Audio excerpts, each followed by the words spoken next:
काय झालं? काय तुला नाही कळणार. काव्या, तू लग्नाला होकार दिलास, मला खरंच एवढी धाकधूक लागून राहिली होती ना. का? का म्हणजे ज्या आविर्भावात तू सगळ्या प्रश्नांची उत्तरं देत होतीस ना, मला असं कळतच नव्हतं काय बोलशील काय नाही. एवढी भीती वाटत होती. नशीब त्या केदारने सावरून घेतलं सगळं. आई, मग आहेच माझा केदू तसा. म्हणजे केदार अजून आहेच का? केदार एवढं काही वेगळं बोलला नाहीये तो. जे खरं आहे तेच बोललाय. आहेसच तू तशी. तुझ्या ओठांवर एक पोटात एक असं नसतंच ना. जे आहे ते तूच सांगून टाकतेस आणि तेच त्याने त्यांना सांगितलं. एवढं काय कौतुक त्याचं? हसायला काय झालंय ग? जाऊ दे, केदारबद्दल कशाला बोलायचंय आपण. तुझं सांग. माझं काय ठरलंय ना माझं लग्न आता. काव्या, मला खरं खरं सांग, तुला नक्की तो मुलगा आवडलाय ना? आई अगं खूप. तो ना अगदी केदू सारखा आहे. काव्या, म्हणजे वैभवचा स्वभाव तो अगदी केदू सारखा आहे, समजूतदार. आई, मला असं झालं होतं की मी वैभवकडून कधी नकार ऐकते, पण दुसऱ्या क्षणाला मला तो आवडायला लागला. मी ना माझ्याबद्दल आणि केदूबद्दल त्याला सगळं सांगितलं. काव्या, काय वेडी बिडी झालीयस का तू? अगं, हे सगळं सांगायची काय गरज होती त्यांना?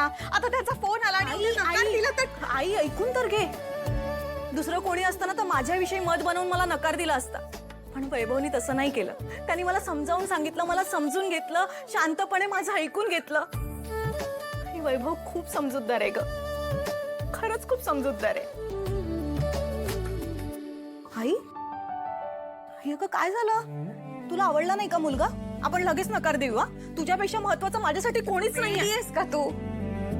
आनंदाश्रू येते. आज तुझे वडील असायला पाहिजे होते हे बघायला. आता देवाच्या मनात जे आहे ते. देवाच्या मनात वगैरे काही नाही. देवाच्या मनात काहीही असलं ना तरी तुझ्या वडिलांचा जीव त्या वसुधामुळेच गेलाय. बघ, तारिणीने किती पुढे पुढे करू देत, किती जुळवून आणू देत, मी हे नाही विसरू शकत की ती त्या वसुधाची मुलगी. आणि तिच्यामुळे जर तुझ्या सुखात काही विघ्न आलं ना तर मी शांत बसणार नाही. हो ताई, खूप छान आहे. कसे आहेत? 100ला 3. हा, आणि फुलं कशी दिली? 60ला पाव. बर, एक काम कर, 3 गजरे दे आणि पाव किलो फुलं दे. बर.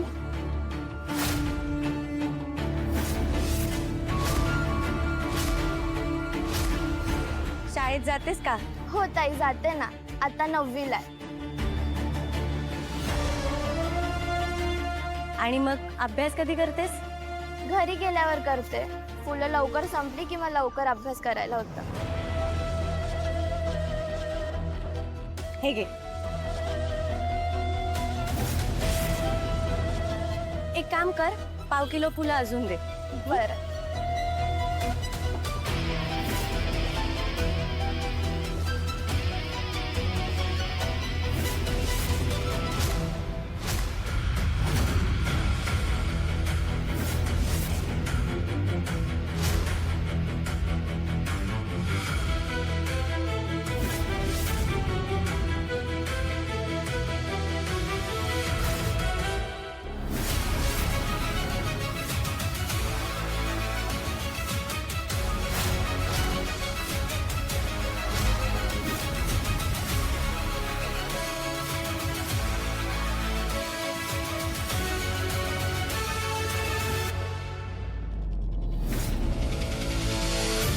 ओ ताई, तुमचे पैसे राहिले.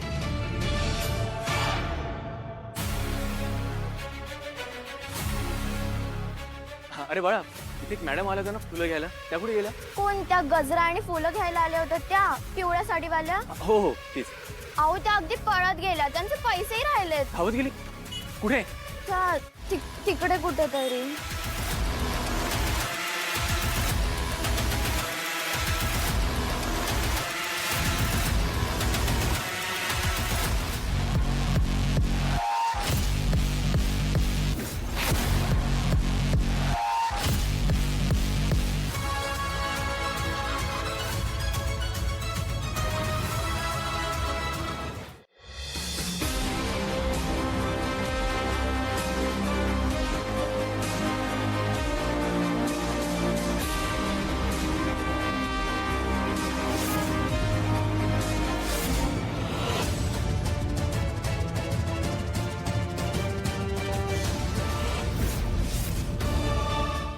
आयडेंटिटी रिव्हील पण नाही झाली आहे, त्यामुळे आपले शत्रू असण्याची शक्यता नाही आहे. कोणताही भुरटा चोर किंवा गुंड असेल.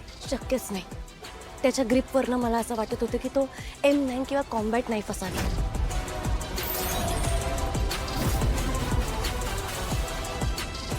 आणि असे चाकू एकतर आर्मी ऑफिसर्सकडे असतात किंवा मोठ्या मोठ्या गुंडांकडे असतात. आणि सगळ्यात महत्त्वाचं म्हणजे तो जर भुरटा चोर असताना तर तो माझ्या पर्सच्या दिशेने धावून आला असता. तो माणूस माझ्या शरीराच्या दिशेने धावून आला. तो माझ्यावर हल्ला करण्यासाठीच आलेला होता. नाही, तुझ्या ऑब्झर्वेशनवर डाऊट नाही आहे मला. बरोबर बोलतेस तू.